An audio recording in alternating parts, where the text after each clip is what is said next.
జై శ్రీరామ్. అందరికీ నమస్కారం. ఎంతో విశిష్టమైన శ్రావణ మాసం రాబోతుంది. జూలై 25 నుండి శ్రావణ మాసం ప్రారంభమై ఆగస్టు 23 వరకు శ్రావణ మాసం ఉంటుంది. ఈ నెల రోజులు చాలా విశిష్టమైనవి.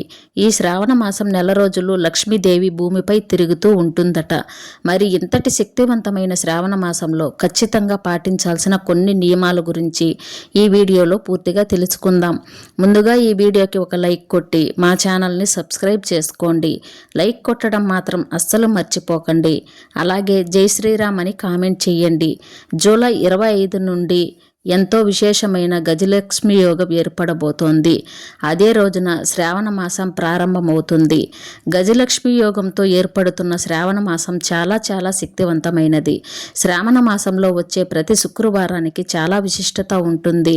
ఒక్క శ్రావణ శుక్రవారంకే కాకుండా శ్రావణ మంగళవారాలకు కూడా, అలాగే శ్రావణ శనివారాలకు కూడా చాలా విశిష్టత ఉంటుంది.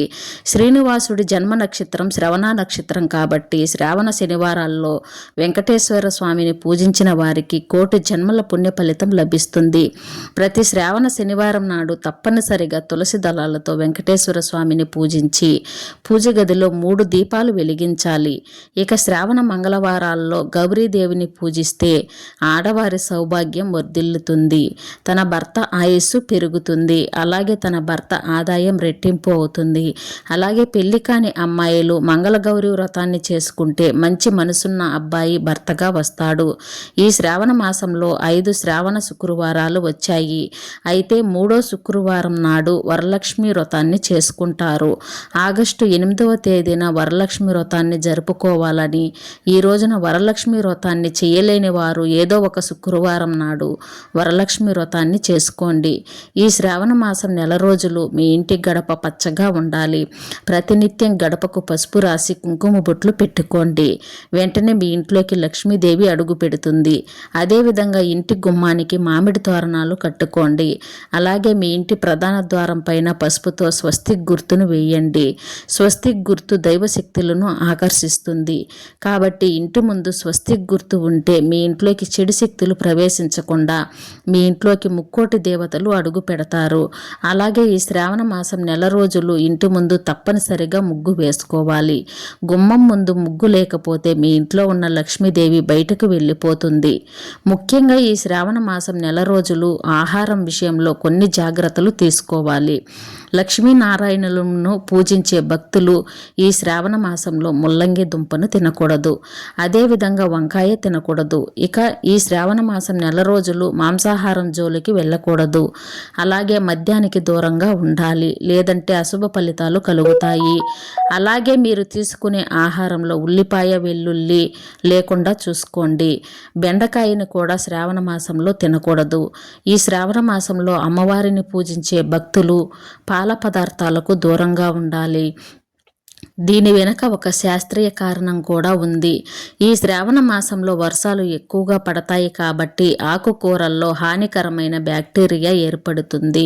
ఈ ఆకుల్ని పాలిచ్చే జంతువులు తింటే ఆ ప్రభావం పాలపై పడుతుంది. అలాంటి పాలను మనం తాగడం వల్ల ఆరోగ్య సమస్యలు ఏర్పడే అవకాశం ఉంటుంది. కాబట్టి ఈ శ్రావణ మాసంలో పాల పదార్థాలకు దూరంగా ఉండండి. అయితే ఈ శ్రావణ మాసంలో తప్పనిసరిగా కొన్ని వస్తువులను మీ ఇంటికి తెచ్చుకుంటే విపరీతమైన అదృష్టం కలిసి వస్తాయి. ఆ వస్తువులు ఏమిటంటే లక్ష్మీదేవికి ప్రీతికరమైన ఈ శ్రావణ మాసంలో ఒక లక్ష్మీదేవి చిత్రపటాన్ని కానీ, చిన్న సైజులో ఉన్న లక్ష్మీదేవి విగ్రహాన్ని కానీ తెచ్చుకొని మీ పూజ గదిలో పెట్టుకోండి. లక్ష్మీదేవి చిత్రపటాన్ని తెచ్చుకుంటే మీ ఇంట్లోకి లక్ష్మీదేవి నడిచి వచ్చినట్టే. ఇక మీ ఇల్లంతా సిరి సంపదలతో నిండిపోతుంది. అలాగే లక్ష్మీదేవి విగ్రహాన్ని తెచ్చుకొని పాలతో లక్ష్మీదేవికి అభిషేకం చేసి అభిషేకించిన పాలను ప్రసాదంగా తీసుకుంటే దీర్ఘకాలిక అనారోగ్య సమస్యలన్నీ తొలగిపోయి మంచి ఆరోగ్యం లభిస్తుంది. ఈ నెల రోజులు తప్పనిసరిగా తులసిని పూజించాలి. తులసి మొక్కలో ముక్కోటి దేవతలు కొలువై ఉంటారు కాబట్టి ఈ శ్రావణ మాసంలో ఉదయం స్నానం చేసి తులసి మొక్కకు నీళ్లు పోసి 5 ప్రదక్షిణాలు చెయ్యండి. ప్రతిరోజు తులసి మొక్కకు ప్రదక్షిణాలు చేస్తే ముక్కోటి దేవతల ఆశీర్వాదం మీ ఇంటిపై ఉంటుంది. మీ కుటుంబానికి ఎలాంటి ఆపదలు కలగకుండా దేవతలు రక్షిస్తారు.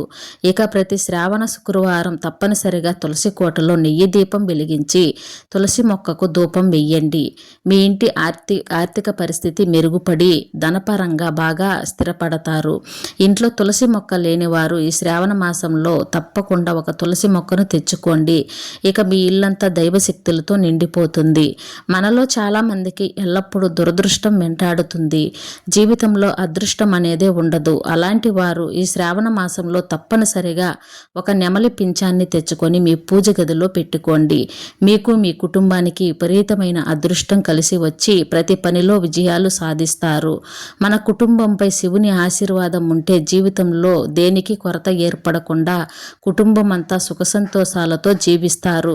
కాబట్టి ఈ శ్రావణ మాసంలో తప్పనిసరిగా ఒక రుద్రాక్షను తెచ్చుకొని మీ పూజ గదిలో పెట్టుకోండి. మీ ఇంటిపై శివానుగ్రహం ఉంటుంది. ముఖ్యంగా ఈ పవిత్రమైన శ్రావణ మాసంలో మహిళలు తప్పనిసరిగా ఉపవాసం ఉండాలి. ఈ నెలలో ఉపవాసం ఉంటే మీ కుటుంబానికి చాలా మంచి జరుగుతుంది. ముఖ్యంగా ప్రతి శ్రావణ శుక్రవారం నాడు పెళ్ళైన ఆడవారు తప్పనిసరిగా ఉపవాసం ఉండాలి. శ్రావణ మాసంలో ప్రతి ఒక్కరూ తప్పనిసరిగా పాలతో శివలింగానికి అభిషేకం చేయాలి. శ్రావణ మాసంలో చేసే అభిషేకాలకు రెట్టింపు పుణ్య ఫలితం లభిస్తుంది.